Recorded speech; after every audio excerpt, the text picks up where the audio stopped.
Cuando un magnate de la construcción es asesinado, Stan era un hombre fuerte. su esposa pasa a ser la principal sospechosa. Ella podía resultar muy encantadora o muy maliciosa. Y la búsqueda de pistas de la policía Uno de ellos detectó algo que brillaba entre los arbustos. Se inclinó, lo recogió y resultó ser el arma homicida. ¿Fue un atraco, un crimen relacionado con la droga, una esposa vengativa o quizá las tres cosas? Descúbranlo esta noche en Poder, Privilegio y Justicia.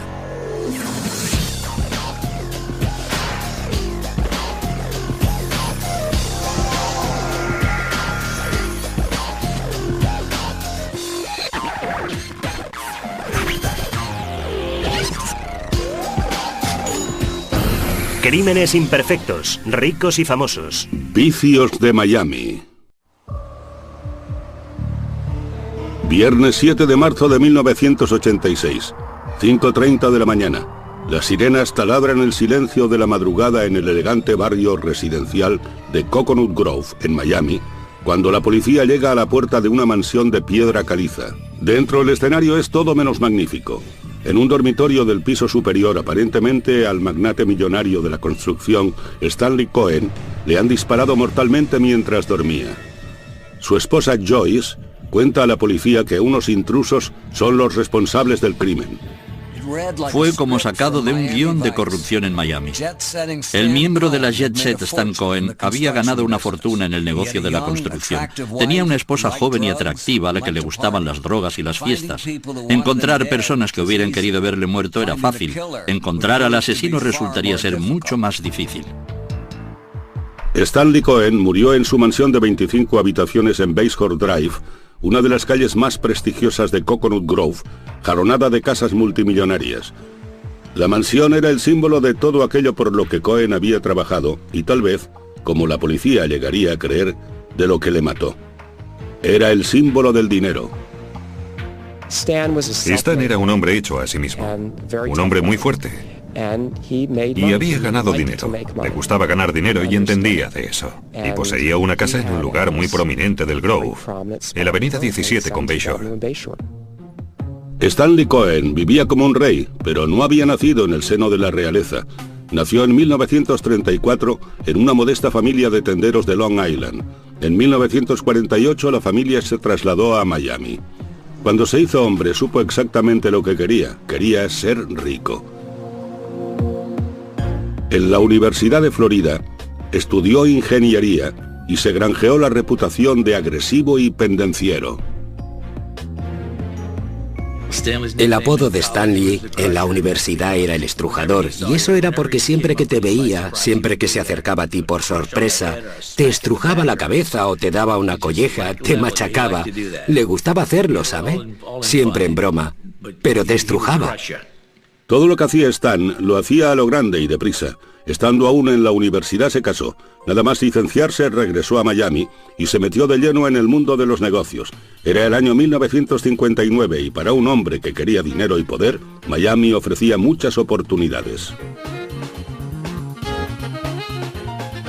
Miami estaba en pleno auge, estaba al rojo vivo, y el negocio inmobiliario invitaba a poner tu dinero, porque lo comprabas hoy y mañana valía el doble.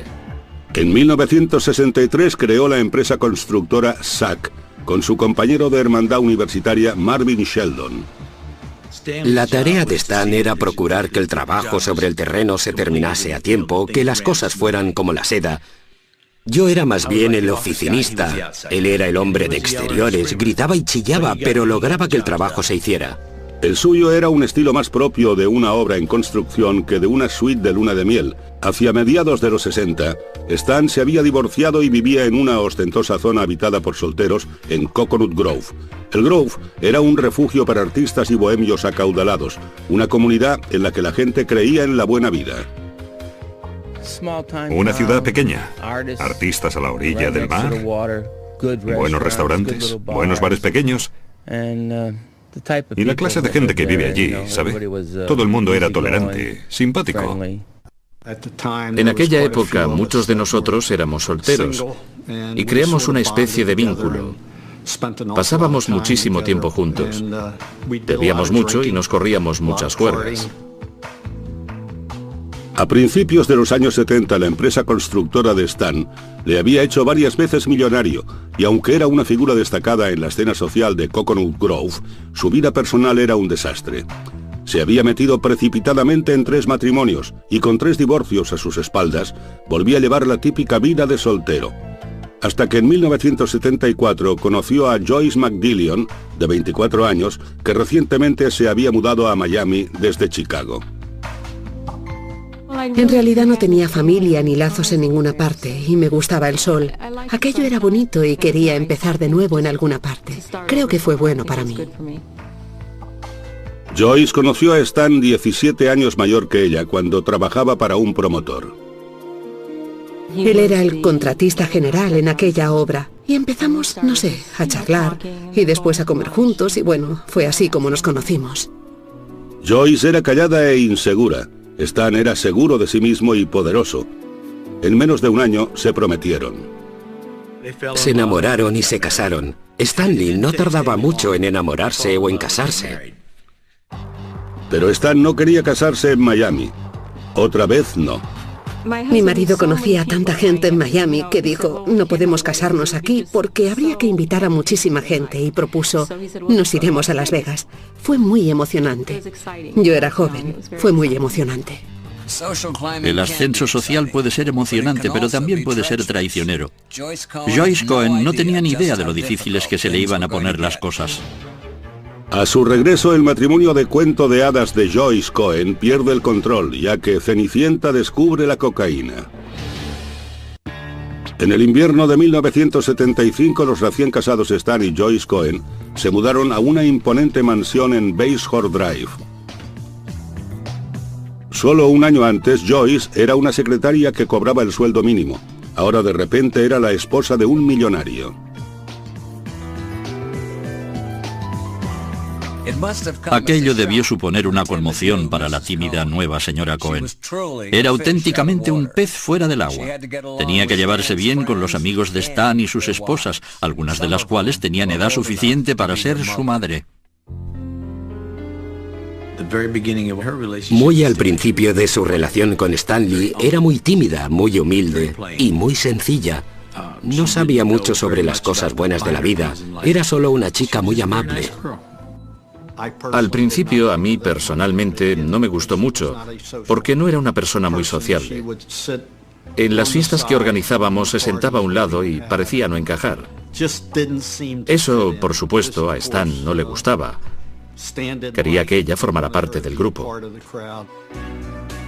Stan empezó a convertir a Joyce en la clase de mujer que encajaría en su mundo. Y la animó a dedicarse a su afición, el diseño.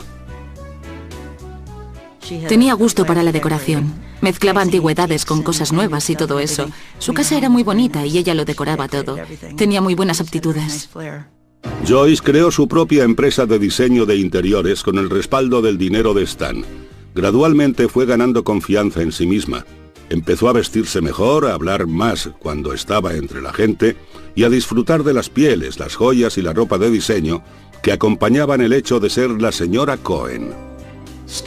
Stan Cohen hizo de Joyce Cohen lo que ella acabó siendo, una persona de intensa vida social. Le proporcionó joyas, pieles, un jaguar y todo lo demás. Joyce no tenía todo eso. Stan Cohen se lo consiguió, y se lo consiguió por un motivo. La quería. ¿Fue una historia como la de Pigmalión? Diría que hasta cierto punto, sí. Stan también enseñó a Joyce a esquiar y viajaban regularmente a Aspen, Vail y Steamboat Springs, Colorado. Íbamos a distintos lugares con nuestros amigos y una vez fuimos a Steamboat y le encantó. Stan era en el fondo un vaquero. En un viaje a Steamboat Springs, Stan vio la posibilidad de hacer realidad su sueño de vaquero. Compró un terreno de 260 hectáreas y le dio el nombre de Wolf Run Ranch. Fue una costosa fantasía, $150,000 por la tierra y otros miles para convertirla en un rancho de verdad. Uno de los motivos por los que a Stanley le gustaba tanto Steamboat Springs eran los caballos. Construimos allí una hermosa casa para él con un establo.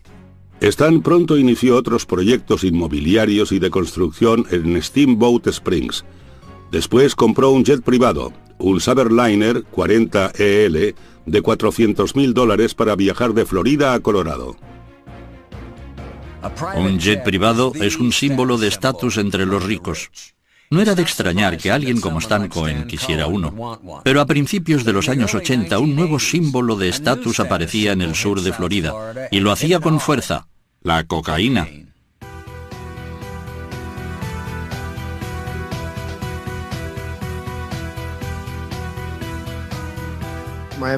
Miami estaba plagada de droga. Era casi una moda. Era casi como el combinado o la cerveza que se tomaba en las fiestas de fútbol de la universidad. Había rayas de coca sobre la mesa de café. Y quien quería esnifarla, lo hacía. Sabía que mucha gente lo hacía. Entrabas en el baño y encontrabas billetes de $1 enrollados y decías: alguien se lo está pasando bien aquí. Joyce y Stan también se lo pasaban bien con la cocaína. Stan me lo dijo. Resulta que una noche, cuando vi que no tomaba nada, le dije: oh, no estás tomando nada, deja que vaya a buscarte una copa. Y me dijo: no he tomado coca y estoy exactamente donde quiero estar. Bien, vale, si es así, está bien. Era como una droga social, mucha gente la consumía, nosotros tomábamos cuando íbamos a alguna fiesta o algún sitio, y pasó a ser como algo obligado socialmente, como cuando la gente se fumaba un porro o algo así. El hecho de que la cocaína fuera ilegal era como un estímulo añadido en la escena social de Coconut Grove, pero con la cocaína llegó algo más: la delincuencia.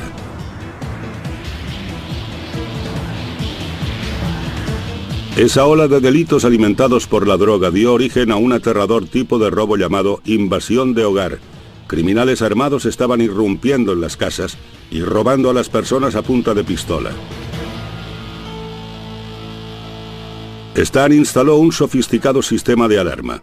Después, todavía nervioso por los robos, tomó una fatídica decisión: compró un arma de fuego para la casa. Pero la verdadera amenaza que planteaba la cocaína no estaba fuera de la casa de Stan, sino dentro.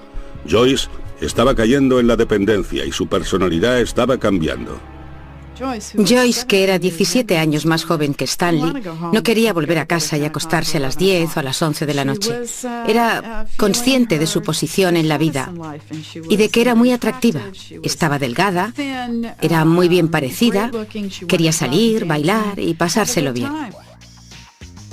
La que antes había sido tímida secretaria se había convertido en una mujer que vivía para salir e ir de fiesta, y Stan, en su mediana edad, no podía seguir su ritmo. Si ella hubiera consumido cocaína como un pasatiempo, no le habría avergonzado tanto, pero el hecho de que consumiera tanta cantidad le hirió. Notamos un cambio en su personalidad y hacíamos preguntas. La gente decía: oh, ha tomado cocaína. Me parece que con Joyce llegó a ser un problema más serio que cuando empezaron. Creo que llegó a crear un problema en su matrimonio.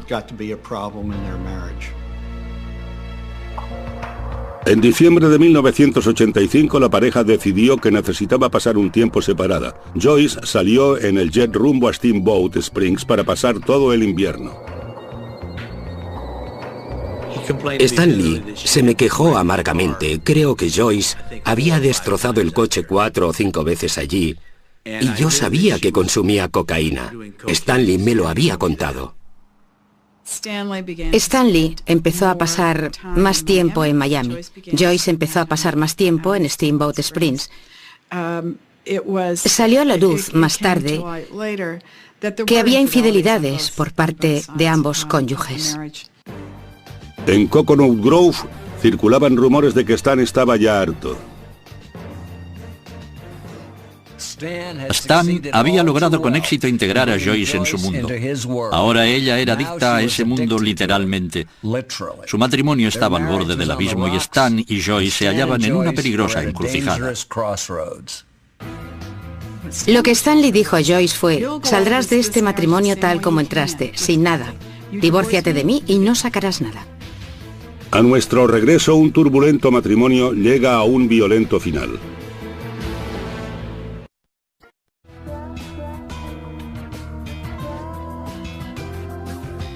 Era la primavera de 1986 y el matrimonio de Stan y Joyce hacía aguas. Un hombre rico de mediana edad se casa con una mujer pobre pero bella y más joven. Añadan la cocaína, las fiestas y las infidelidades y obtendrán la receta del desastre. Era solo cuestión de tiempo que algo sucediera. Joyce había pasado el invierno en su rancho de Steamboat Springs, mientras Stan permanecía en Miami. En marzo de 1986, Joyce regresó a la casa de Coconut Grove. Desde fuera parecía que el matrimonio volvía a ir por buen camino. Todo el mundo discute. Todo el mundo tiene días en que dice, oh, Dios mío, ¿sabe? Por lo que yo veía, su matrimonio no distaba mucho del mío, o del de cualquiera. Cualquiera que lleve casado 10 años. Yo estoy segura de que esa mujer diría unas cuantas veces, voy a pedir el divorcio, ¿sabe? Los matrimonios no son perfectos. Si realmente había algún problema, yo no lo sé. Para nuestro aniversario me regaló un anillo de diamantes que fue un regalo especial. No creo que alguien que está a punto de divorciarse de su esposa la lleve a una joyería y encargue que diseñen un anillo y que lo fabriquen. Pero si dentro de la mansión Cohen la atmósfera estaba mejorando, fuera no lo hacía. Por todo Coconut Grove, los robos en el interior de las casas iban en aumento. Cada noche Stan conectaba el sofisticado sistema de alarma de la mansión. Cada noche se aseguraba de que su arma estaba en la mesilla de noche. Creía estar a salvo. Nada podía estar más lejos de la verdad. La noche del 6 de marzo, Stan se acostó temprano. Joyce se quedó levantada, reuniendo objetos para una subasta. A las 5:30 de la madrugada, la policía recibió una llamada de emergencia.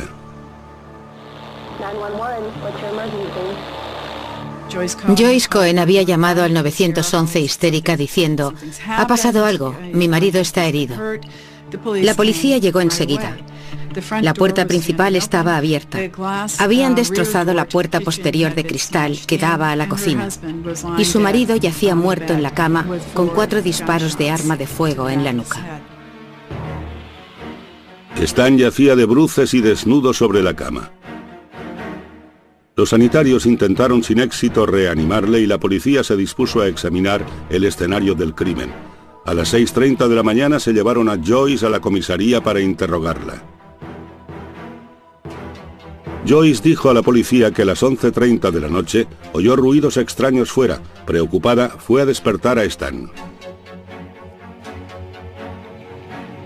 Stan se levantó con la intención de sacar el arma del cajón. Yo le dije, ¿por qué lo haces? Y él dijo, bueno, déjame ir solo a comprobar qué pasa. Y salió al exterior, dio la vuelta a su coche o a su todoterreno, volvió a entrar y me dijo, no pasa nada, y después volvió a la cama.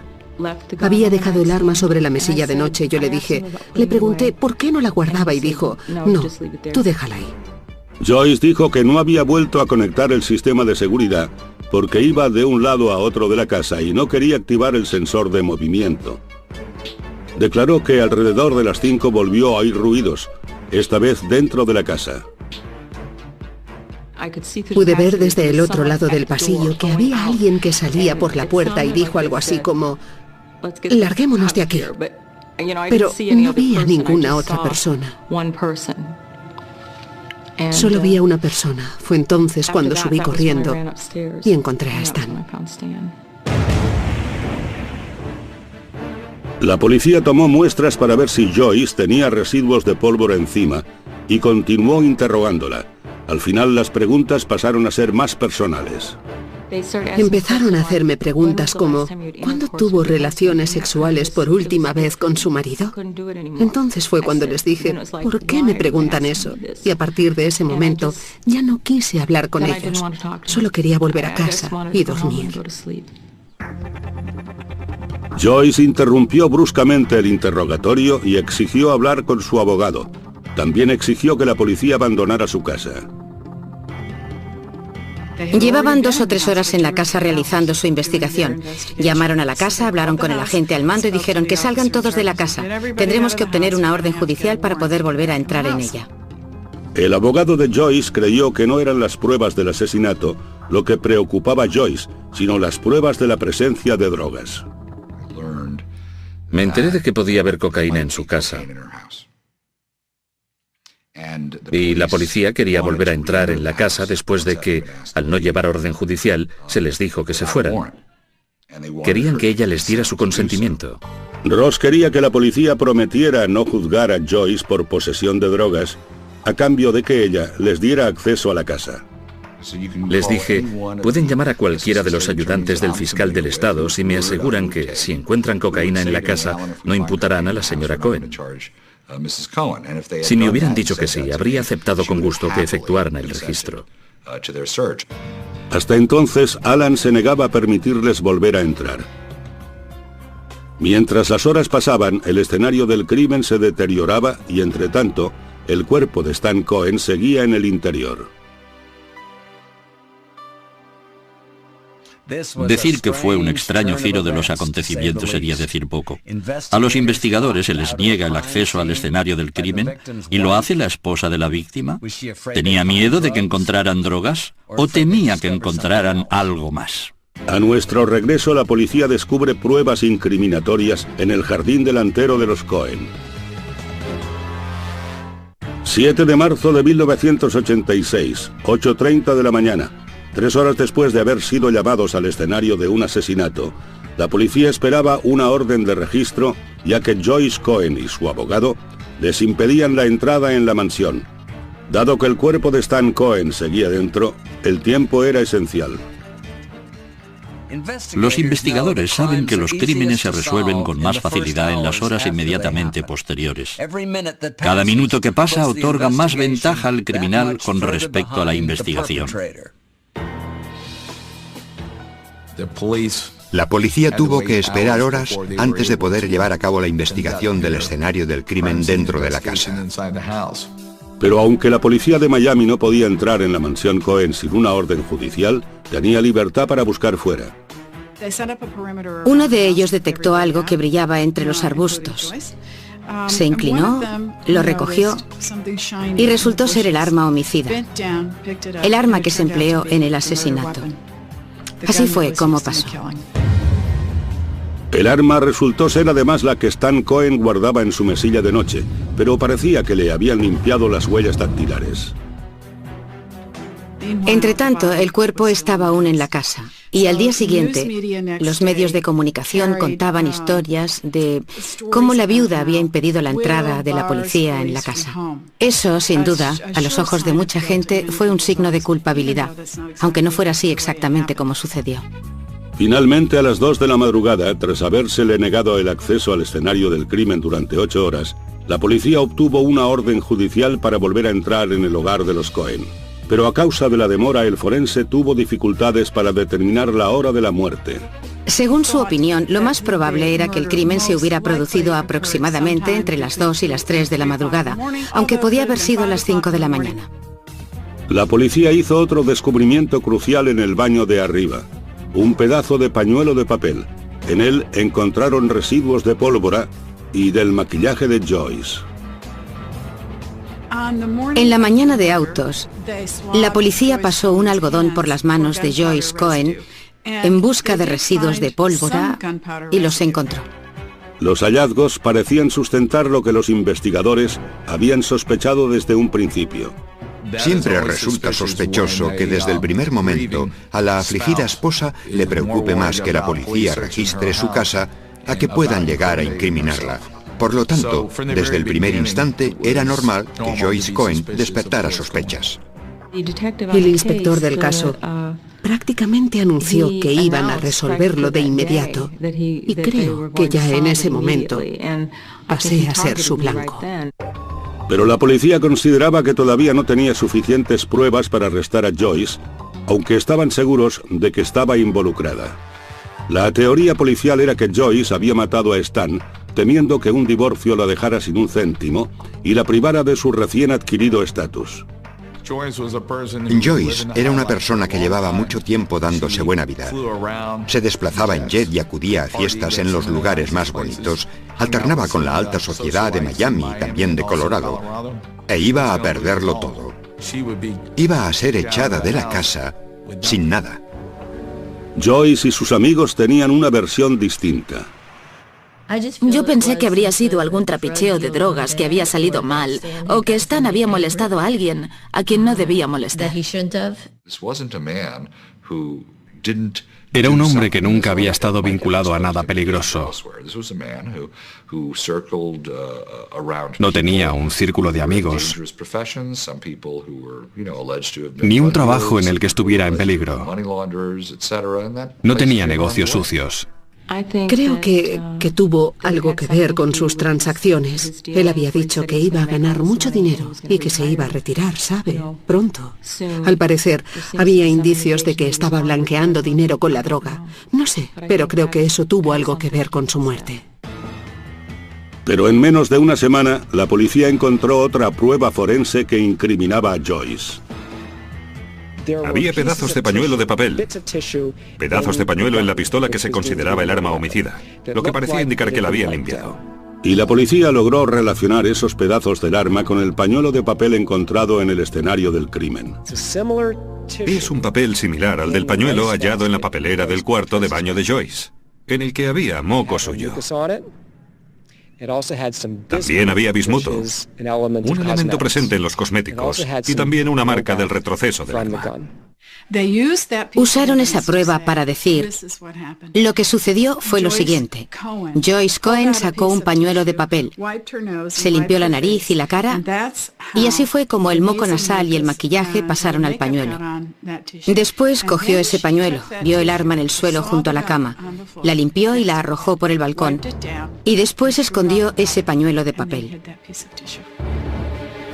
Claro, la policía tenía pruebas, pero les iba a hacer falta algo más que un pedazo de pañuelo de papel en una papelera para conseguir una condena. Lo que en realidad necesitaban era un testigo. El 7 de marzo de 1988 marcó el segundo aniversario del asesinato de Stan Cohen.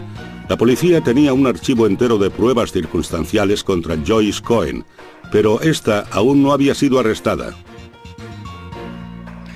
Los fiscales sabían que con el dinero de Joyce Cohen respaldándola, les iba a hacer falta una acusación a toda prueba.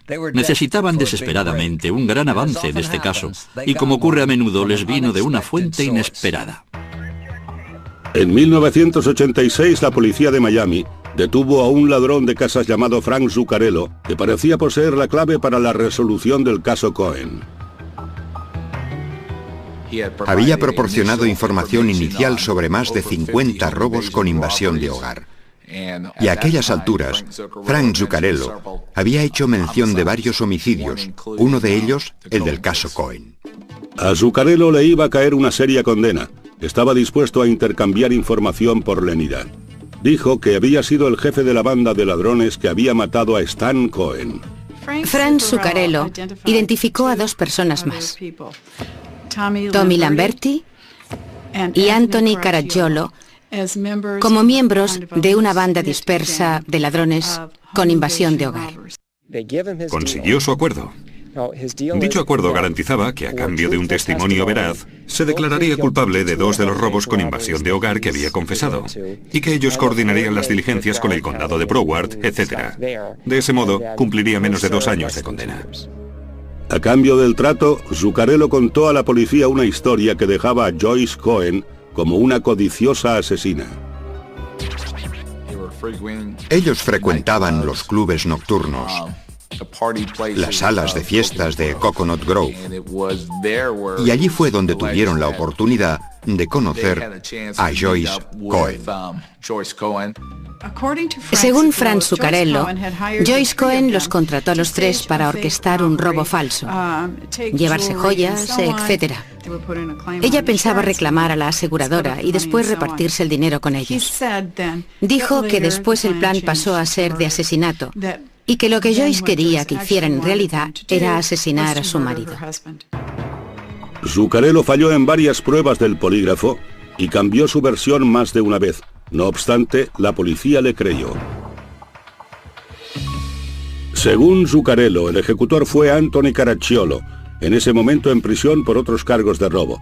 En octubre de 1987, Caracciolo fue acusado del asesinato de Stan Cohen, pero Caracciolo lo negó todo. De repente empezaron a hablarme del asesinato de Cohen y les dije, ni siquiera sé de qué me están hablando. Yo no conocía a Joyce Cohen, nunca la había visto y hasta hoy nunca he estado en la misma habitación que ella. A pesar de las contradictorias versiones, los fiscales siguieron adelante. En octubre de 1988, por fin, estuvieron preparados para acusar a Joyce Cohen de asesinato. Frank Zuccarello presentó una historia aceptable. Una vez escucharon su historia, la llevaron ante el gran jurado y consiguieron un enjuiciamiento. Bastante sencillo. El 23 de octubre de 1988, el gran jurado acusó a Joyce Cohen de asesinato en primer grado por conspirar para matar a su marido. Si se la condenaba, podía ir a la silla eléctrica.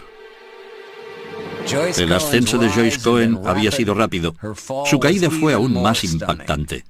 Pero los casos de conspiración son tremendamente difíciles de demostrar para los fiscales.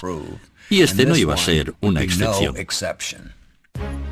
El juicio de Joyce comenzó el 10 de octubre de 1989. Los fiscales comenzaron con el móvil de Joyce. En el juicio, la teoría del crimen presentada por los fiscales fue que el matrimonio estaba en crisis y las dos partes lo sabían. La señora Cohen quería poner fin a la unión, pero creía erróneamente que si se divorciaban, no podría mantener el tren de vida que el matrimonio le había proporcionado. Y por eso contrató asesinos a sueldo para matar a su marido. Pudimos dejar muy claro que Joyce y Stan estaban en proceso de divorciarse. Stan había dicho a Joyce que iba a marcharse tal como vino, sin nada. El principal testigo de la acusación, Frank Zuccarello, ocupó el estrado el 23 de octubre. Dijo, dense prisa, acaben de una vez. Quería a su marido muerto, podía perderlo todo. Si se tramitaba el divorcio no se llevaría nada. Zuccarello dijo al jurado que a Stan lo mataron a las 2:30 de la madrugada. Dijo que Joyce había pasado las 2 horas y media siguientes alterando el escenario del crimen para que pareciera un allanamiento de morada, hasta que por fin llamó a la policía a las 5:30. Establecer la hora de la muerte era absolutamente vital. Si a Stan lo mataron a las 2:30, Zuccarello estaba diciendo la verdad y Joyce era culpable. Si no sucedió hasta más tarde, la acusación del Estado estaba en serias dificultades. En su interrogatorio, el abogado defensor Alan Ross atacó la credibilidad de Zuccarello, poniendo de relieve sus delitos y mentiras previos ante el jurado. Le aplasté. El hombre estaba destrozado y creo que si entrevistaran a los miembros del jurado dirían que no le creyeron. Ellos no le creyeron.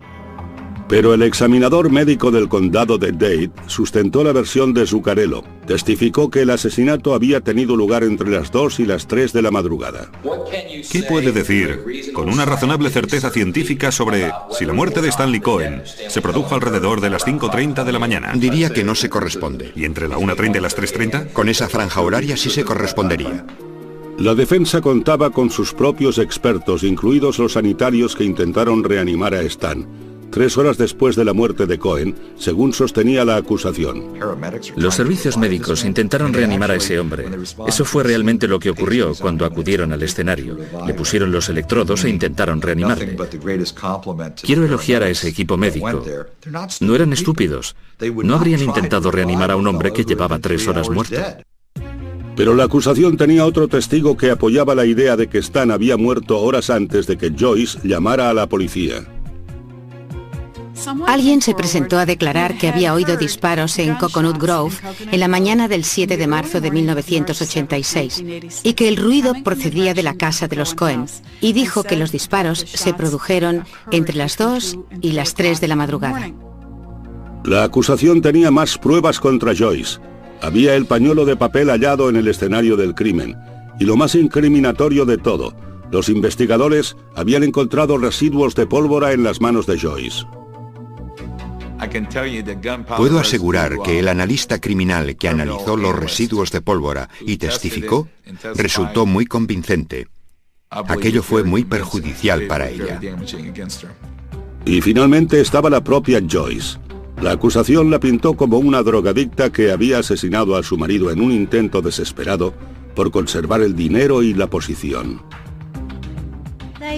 La describieron como una persona dura, fría y mezquina, una especie de Cruella de Vil, ¿sabe? Y dijeron que había planeado, engañado, conspirado e ideado cómo deshacerse de Stan. La gente creyó que yo era algo que no era. Y no es que sea, bueno, perfecta, ni una gran persona, porque yo no opino eso de mí misma. Pero me describieron como una persona dura y enloquecida por la droga, y eso no era cierto. No era cierto en absoluto. La defensa contraatacó con una deposición de la estrella de country Tanya Tucker, que había entablado amistad con Joyce en Colorado. Tanya Tucker y Joyce Cohen pasaron una noche juntas, sentadas frente a la chimenea, bebiendo champán y esnifando coca. Intercambiaron confidencias, se lamentaron de las cosas tristes que había habido en sus vidas y crearon un vínculo aquella noche. Tucker declaró que Joyce le confió sus problemas conyugales, pero jamás dijo nada acerca de matar a Stan. Joyce no llegó a testificar. Su abogado defensor dijo que los hechos hablaban por sí solos. No me pareció que su testimonio fuera a aportar nada nuevo al caso. Todo lo que ella iba a decir se había planteado ya ante el jurado. En cualquier juicio, el testimonio de carácter es crucial. Puede determinar el móvil o convencer a un jurado de que el acusado fue capaz de cometer el crimen. La cuestión era, ¿a qué Joyce vería el jurado? ¿A la amante esposa de la alta sociedad de Coconut Grove? ¿O a la drogadicta y asesina desalmada? El 14 de noviembre de 1989, el caso de Joyce Cohen fue trasladado al jurado. Su vida estaba ya en sus manos. El juicio de Joyce Cohen por conspiración para cometer asesinato había durado 6 semanas. La acusación estaba decidida a demostrar que Joyce no podía parapetarse en su riqueza. Joyce estaba luchando para salvar su vida, y la alta apuesta de la batalla atrajo una tremenda atención por parte de los medios. En los años 80, los juicios por asesinato no eran precisamente insólitos en Miami. Pero este caso era distinto. Se trataba de una ama de casa guapa, joven y rica, acusada de disparar a su marido a sangre fría. Los acaudalados habitantes de Coconut Grove estaban divididos al 50% en esta ocasión, y el veredicto empeoraría aún más esa división. Por fin, el jurado dio su veredicto. Yo esperaba que fuera no culpable. Si hubiera estado allí sentado y hubiera oído todas las cosas que Alan enumeró como dudas razonables, no sé, debió mencionar por lo menos 70 cosas. El costoso abogado de Joyce tenía la confianza de que había ganado el caso.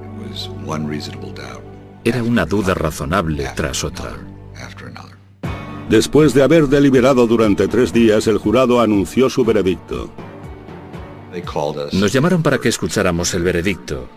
La presión sanguínea sube, el ritmo cardíaco aumenta, empiezas a sudar. Hasta la persona más fría, uno se inquieta mucho. Los miembros del jurado declaramos a la acusada Joyce Cohen culpable de asesinato en primer grado. Culpable.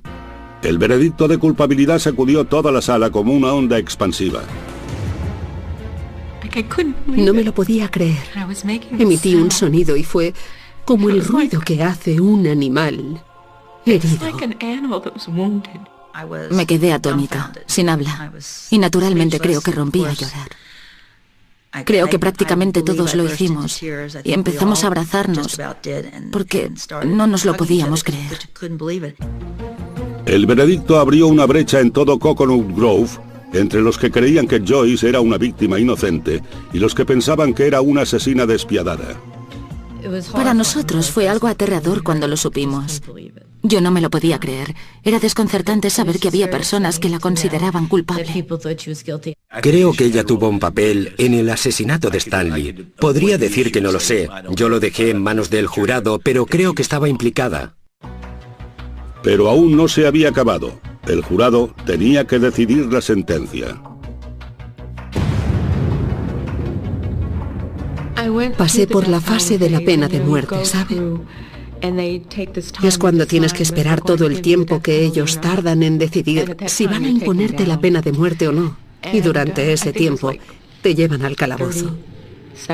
Creo que fueron unos 37 minutos aproximadamente. Y fueron 37 minutos muy largos. El jurado no lograba el consenso con respecto a la pena de muerte, por lo que el juez sentenció a Joyce Cohen a cadena perpetua. La condenó por el cargo de asesinato en primer grado a cadena perpetua sin posibilidad de obtener la libertad condicional antes de 25 años. Para todos y para mí, ha sido totalmente justa la condena. Ella debe pasar toda su vida en prisión. Como asesina convicta, Joyce no tenía derecho a ninguna parte de la fortuna de Stan, pero lo irónico fue que, en un caso que giraba en torno al dinero, resultó que no había ni de lejos tanto como todo el mundo creía. En los periódicos se publicó que la fortuna ascendía a 12 millones de dólares. Pero si la fortuna ascendía a 12 millones de dólares, él poseía 11. El contable de Stan Cohen me dijo que poseía un gran talento para manejar cifras, para pedir dinero prestado, para pagar dinero, y que en eso podía realizar un trabajo magistral. Hoy, gracias a su pacto para declararse culpable, Frank Zuccarello es un hombre libre. Anthony Caracciolo y Tommy Lamberti alegaron su no participación en el asesinato de Stan Cohen. A los dos se les impuso una condena de 41 años y continúan insistiendo en su inocencia. La única cosa que me relaciona con el escenario del crimen es el perjurio en el testimonio de Frank Zuccarello. Lo esencial es que hasta el día de hoy no he conocido a esa mujer, y aunque se nos adjudicó a los dos el mismo caso en el mismo tribunal, no he estado en la misma habitación con ella ni en la misma sala de tribunal. Eso no ha sucedido, jamás le he puesto la vista encima. El misterio del asesinato de Stan Cohen tenía que haberse resuelto, pero no fue así. 5 años después de la condena de Joyce, apareció la periodista de Miami, Gail Bright, asegurando que el principal investigador del caso le dijo en su momento que sabía que Frank Zuccarello había mentido sobre los asesinos a sueldo implicados en el crimen. Lo que dijo fue, no sucedió tal como todo el mundo dijo que había sucedido. No se trata de si Joyce Cohen es inocente o culpable. Se trata de que fue condenada en base a pruebas que a mí me dijeron que habían sido falseadas. Gail Bright llama a Alan Ross y le dice: Alan, no me mates. Espero que me perdones. Pero hace 5 años que sé esto. John Spear me dijo fuera de cámara que él no creía la teoría de que Zuccarello estaba diciendo la verdad. Alan Ross dice: no voy a matarte. Ven a comisaría y presta declaración. Y ella lo hace.